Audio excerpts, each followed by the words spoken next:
इंदौर में चोरों के हौसले लगातार बुलंद होते नजर आ रहे हैं। अब बदमाश दिन दहाड़े भी वारदात को अंजाम देने से परहेज नहीं कर रहे हैं।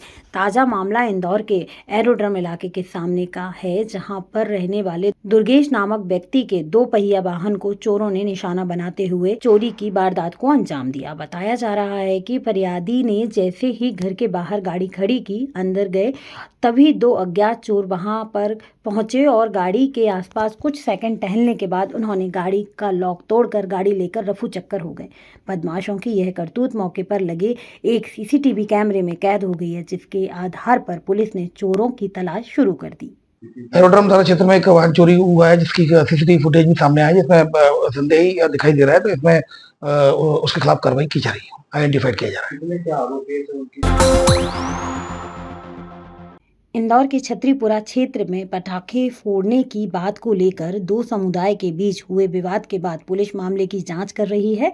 वहीं फिलहाल स्थिति पूरी तरह से सामान्य बनी हुई है। आज घटना को लेकर विश्व हिंदू परिषद के नेता भी पीड़ित के घर पहुंचे और परिवार के सदस्यों से मिलकर घटना की जानकारी ली। इस दौरान विश्व हिंदू परिषद के संतोष सिंह ने घटना की जमकर निंदा करते हुए पुलिस से सख्त कार्रवाई की मांग की है। इसके अलावा जल्द ही इस मामले को लेकर मुख्यमंत्री से मिलने की भी बात कही। संतोष सिंह ने पीड़ित परिवार से पूरे मामले को समझा और इसके बाद उन्हें दिवाली की बधाई देते हुए मिठाई भी खिलाई। इस दौरान संतोष सिंह ने घर के बाहर पटाखे भी फोड़े। देखिए, कार्रवाई तो पुलिस प्रशासन है वो कर ही रहा है, किंतु सनातन के इस महापर्व पर जो दुर्घटना हिंदुस्तान में घटी है, वो भी इंदौर शहर में, जो सनातन संस्कृति के नाम से पूरे विश्व में प्रसिद्ध है, देवी अहिल्याबाई के नगर में, वो दुर्भाग्यपूर्ण है। और ये विधर्मी मुसलमान जो है वो अब सनातन के सबसे बड़े त्यौहार दीपावली पर बच्चों को डरा रहे हैं कि पटाखे न फोड़ें। ये बड़ी दुर्भाग्यपूर्ण स्थिति है। आज मैं मुख्यमंत्री मोहन यादव जी से मांग करता हूं कि यदि आपको कदम श्री महालक्ष्मी नगर भूखंड पीड़ित संघर्ष समिति के सदस्य आज कलेक्टर कार्यालय पहुंचे। इस दौरान उन्होंने कलेक्टर आशीष सिंह से मुलाकात करते हुए अपनी समस्या को सामने रखा। संघ के सदस्यों ने वरीयता सूची नहीं बनाने पर अपनी आपत्ति दर्ज कराई। उन्होंने कहा कि लंबे आश्वासन के बाद भी प्रशासन ने सूची तैयार नहीं की, जिसकी वजह से लोगों को फ्लैट मिलने में परेशानी हो रही है। वहीं कई लोगों के पैसे भी जमा नहीं किए। संघ के सदस्यों ने अपने ही अध्यक्ष और उपाध्यक्ष पर भूमाफिया के साथ मिलीभगत के आरोप लगाए। वहीं कलेक्टर आशीष सिंह ने इस मामले में जल्द ही श्री महालक्ष्मी नगर भूखंड पीड़ित संघर्ष समिति के सदस्यों को न्याय दिलाने की बात कही। श्री देवी अहिल्या श्रमिक कामगार सहकारी संस्था के श्री महालक्ष्मी के मेंबर पीड़ित संघ हैं, जो हमने हमारी पीड़ित संघ रजिस्टर्ड भी करा ली है। इसी विगत कई सालों से वरीयता सूची नहीं बन रही है और अयोध्यापुरी की वरीयता सूची बन गई है। वो अयोध्यापुरी की सूची 3 सितंबर को बनी थी। हमें कलेक्टर साहब श्री आशीष सिंह सर ने आश्वासन दिया था कि आपकी सूची भी हम वरीयता 1 महीने के अंदर हम बना देंगे। लेकिन आज 3 सितंबर के बाद आज 4 नवंबर हो गया है, 2 महीने हो चुके हैं, हमारी सूची नहीं बनी है। और इस दरमियान हम IDA के हरिद्वार साहब से मिले कि साहब आपने हमारी 171 ज़मीन जो छोड़ी है उसके लिए हम सर धन्यवाद करते हैं आपका, लेकिन उन्होंने जो पैसा हमसे लेना है, उन्होंने पहले कहा था कि आप सदस्यों से पैसा लेके हम NOC आप लोगों को देंगे, लेकिन अब उन्होंने बीच में संस्था से पैसा लिया है और संस्था में हमारे जो अध्यक्ष हैं श्री विमल अजमेरा जी, उनको हटाने का पूरा लेटर मकवाना जी संयुक्त आयुक्त हैं, उनको भेज दिया गया है।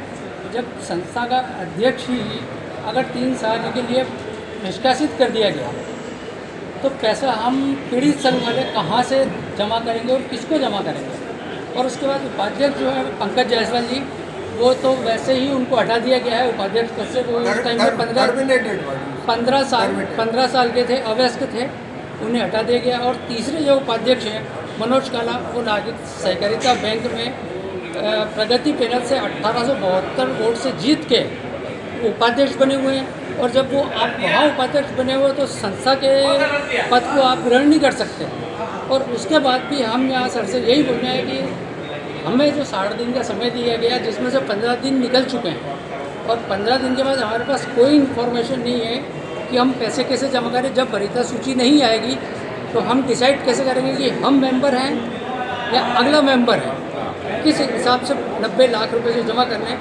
और उसके अलावा भी 90 लाख का की जमा करने हैं जो 171 की स्कीम छोड़ सर, एक ही कोई बोलते हैं जी। जो डेवलपमेंट किया था आईडीए ने 5 करोड़ 84 लाख का, उसको 13 संस्था में डिवाइड किया, जिसमें हमारी श्री महालक्ष्मी के 90 लाख रुपए का आया है और हम उसको देने के तैयार हैं। और आज हमारी रजिस्टर्ड पीड़ित संघ में 100 मेंबर हैं। अगर हमें आईडीए इजाज़त दे तो हम पर पर्सन 1 लाख रुपए आईडीए को देने को राजी है, चेक, ताकि आप हमको एनओसी दें। हम विगत 40 सालों से इसकी लड़ाई लड़ रहे हैं और इनमें से कई लोग ऐसे हैं जिनके परिवार के जिनका प्लॉट था वो इस दुनिया में नहीं है। उन्हीं में से एक मेरे माता पिता भी हैं जो अब इस दुनिया में नहीं रहे, लेकिन उस चीज़ की लड़ाई में 2018 से लड़ रहा हूँ। क्या बोले कलेक्टर साहब बोले जनवरी के पहले नहीं आ सकती। मेरे सर जनवरी के पहले नहीं आ सकती, 60 दिन हो चुके होंगे, हम पैसे कैसे जमा करेंगे। तो हमें अभी फिर आश्वासन मिला है। हम आश्वासन से पिछले 2018 से 2024 तक जीते चले आ रहे हैं कि नहीं एक दिन तो हमारा आएगा, लेकिन अब उन्होंने बोला है कि हम इसका निकाल करते हैं। आपका नाम? मेरा नाम सुभाष तलदार है। क्या देखिए, उनका ये कहना है कि जो आईडीए के द्वारा नोटिफिकेशन निकाला गया है और उसमें उनके द्वारा जो पैसा जमा किया जाना है वो किस तरीके से जमा किया जाना है उसके संबंध में उनके पास सूचना का अभाव है। तो सहकारिता और आईडीए के अधिकारियों को उनके साथ में बैठाया जाएगा और जो भी प्रक्रिया शासकीय है वो उससे उनको अवगत कराया जाएगा। सर, सिख समाज के भी चुनाव इंदौर कलेक्टर आशीष सिंह की अध्यक्षता में आज टीएल बैठक आयोजित की गई। कलेक्टर आशीष सिंह ने सभी विभाग प्रमुखों से शासन की योजना और उनके क्रियान्वयन को लेकर समीक्षा की। कलेक्टर ने सभी विभाग प्रमुखों से सीएम हेल्पलाइन की शिकायतों को गंभीरता से लेकर समय सीमा से निराकरण के आदेश दिए। कलेक्टर आशीष सिंह ने बताया कि इंदौर जिले में सीएम हेल्पलाइन के तहत दर्ज प्रकरणों के त्वरित निराकरण के लिए विशेष अभियान चलाया जाएगा। इसके तहत 50 दिन से अधिक की अवधि के लंबित प्रकरणों के निराकरण के लिए शिविर लगाए जाएंगे। साथ ही प्रकरणों के निराकरण में लापरवाही और उदासीनता बरतने वाले टीएल बैठक आज इसमें क्या कुछ निर्देश है?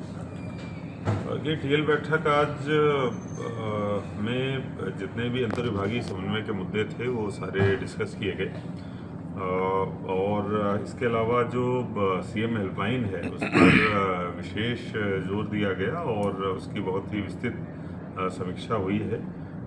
हम लोग जो ग्रुप ए है उसमें 7वें नंबर पर अभी इंदौर ज़िला है और हम लोग और ज़्यादा बेहतर करने की कोशिश कर रहे हैं। इस हेतु सभी विभागों को निर्देशित किया गया है कि जिस दिन भी शिकायत प्राप्त होती है उसी दिन कोई न कोई शिकायतकर्ता से अवश्य बात करे जिम्मेदार अधिकारी, जिससे कि उसकी शिकायत की निराकरण की संभावनाएं बढ़ें।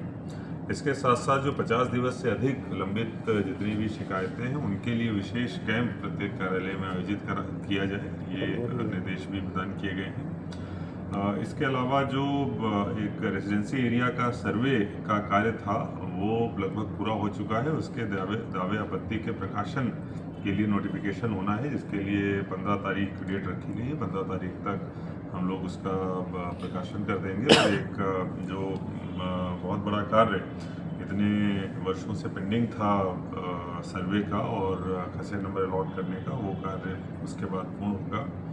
इसके अलावा इसमें डेट कब होगी, कब तक वो दावे आपत्ति दे सकते हैं? देखिए, इसमें 15 तारीख के आसपास हम लोग प्रकाशन करेंगे और 15 दिन की अवधि रहेगी जिसमें दावे आपत्ति जो है वो दिए जा सकेंगे, जिसके आधार पर फिर फाइनल नोटिफिकेशन किया जाएगा। इसमें सर शासकीय पहले हम ले रहे हैं तो उसमें निजी वाले भी कर सकते हैं? सभी इसमें चाहे शासकीय हो चाहे निजी हो, जो दावे आपत्ति के लिए नोटिफिकेशन में दोनों आएंगे और जितने भी हमारे भूखंड शासकीय हैं उनको शासकीय दर्ज किया जा रहा है, और जिन्होंने पेपर्स कुछ दिए हैं जिसके आधार पर प्राइवेट किया जा सकता है उनको प्राइवेट दर्ज किया जा सकता है। नल जल योजना का भी समीक्षा एक मिनट, बैंकों की शिकायत कम नहीं हो रही, उसके लिए भी आपने जी हाँ, सीएम हेल्पलाइन में जो बैंकों से संबंधित शिकायतें हैं ये संज्ञान में आया है कि उस पर बहुत अधिक ध्यान नहीं दिया जा रहा था, इसीलिए सभी जो खासतौर पर 10 बड़ी बैंक हैं उनकी बैठक भी बुलाई गई है, और जो हितग्राहियों से जुड़े हुए मुद्दे हैं, जो शिकायतें हो रही हैं, उनके संबंध में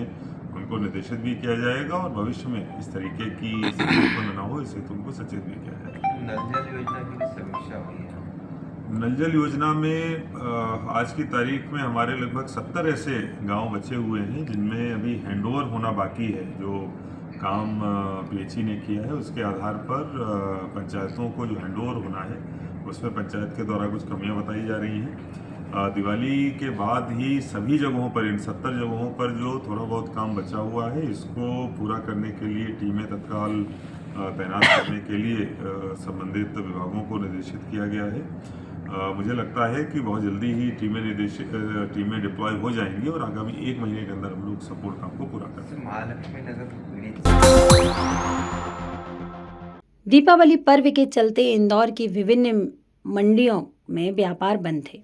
आज से व्यापार की शुरुआत हुई है। इस दौरान व्यापारी और किसान एक दूसरे से गले मिलकर एक दूसरे को दीपावली की शुभकामनाएं देते हुए दिखाई दिए।